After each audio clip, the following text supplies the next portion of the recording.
The first season of True Detective from 2014 still gets a lot of coverage on YouTube from fans of the series. And I've watched most of those videos because I like the series so much. The series uses philosophies of pessimism, Nietzsche, Ligotti, Thacker, nihilism, and a real-life child abuse scandal in Louisiana involving a church as some of its inspiration. But at the end of the series, it seems like they didn't quite catch all the bad guys, and they really never got to what exactly was going on. And maybe that's another reason the series felt so real. In large real-life conspiracies, it seems like we rarely catch all the bad guys. The words "the Yellow King" in Carcosa comes up throughout the series, and it's really not explained what it all means. After looking these things up, I found out that Carcosa is a fictional city featured in the works of Ambrose Bierce from 1886, and later in Robert Chambers' book, The Yellow King, where Carcosa is described as an ancient, mysterious, and unsettling place associated with forbidden knowledge, madness, and the occult. The King in Yellow is a collection of short stories published in 1895. The king is a menacing and powerful deity-like person who seems to possess people and make them mad. The cult in the series was a group of powerful individuals who engaged in ritualistic murders and child abuse, possibly as sacrifices to someone or something called the Yellow King. Although those books are never mentioned, but most of that cult seems to have gotten old and died off. A couple of drug dealers who are a part of the cult have abducted 2 children and are killed. There are a few other criminals that seem to have ideas about what's happening, but nothing really comes from it. The primary bad guy and a key figure in the cult, Errol Childress, appears to be a devotee of the Yellow King, and some think that he was the Yellow King. Childress may be the illegitimate grandson of the wealthy family patriarch, Sam Tuttle, who bore a lot of kids by different women and abused all of them, killing some. Tuttle's home was once a large estate, but now has decayed, much like Childress himself has. Childress lives at that estate and has sexual relations with who might be either his sister or a half-sister. There are clues throughout the series that some members are still operating in society, but that's never further explored. Throughout each episode, there are symbols like a spiral that keep appearing. The spiral is connected to time being a flat circle, suggesting that events repeat themselves in a cyclical pattern. The spiral also is linked to the pedophile cult and the Yellow King. The detectives eventually track down and kill Childress, and that's it. But there are a few things going on in this series that go unanswered. Some you hardly notice, but they're obviously put there for a reason. One of them is one of the detective's daughters who has a lot of problems. As a little girl, she was drawing sexual images and posing dolls in lewd manners. Then as a young teen, she was caught having promiscuous relations with 2 boys at once. And in one scene, there's a drawing of a spiral next to other child artwork in her home.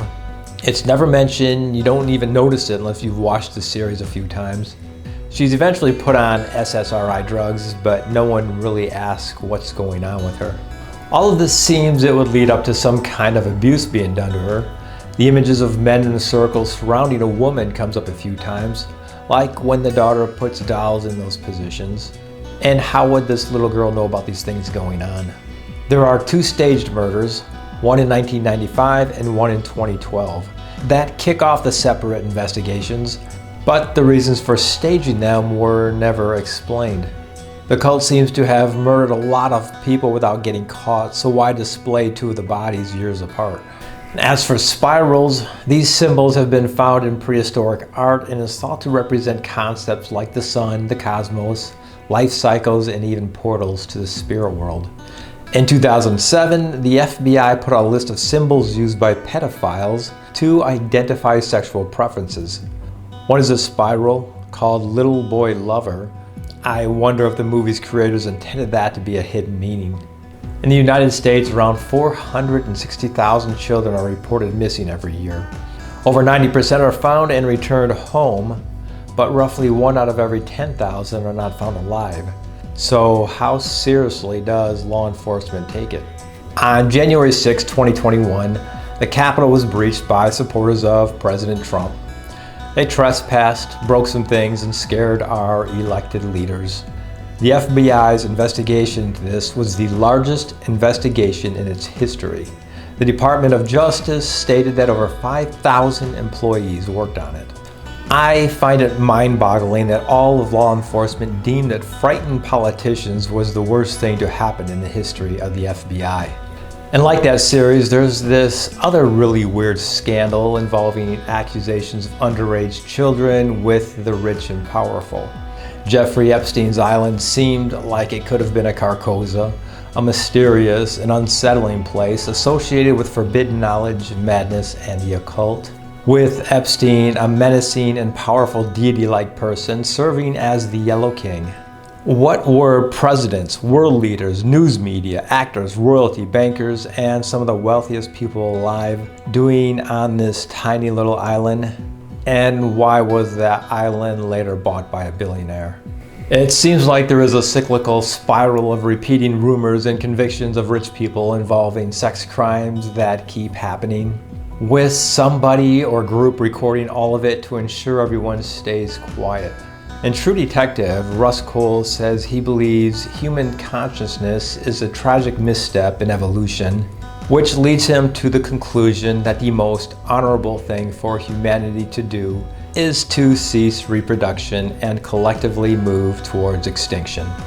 That's a little grim, but I get it when you're trying to hunt down the monsters without becoming one.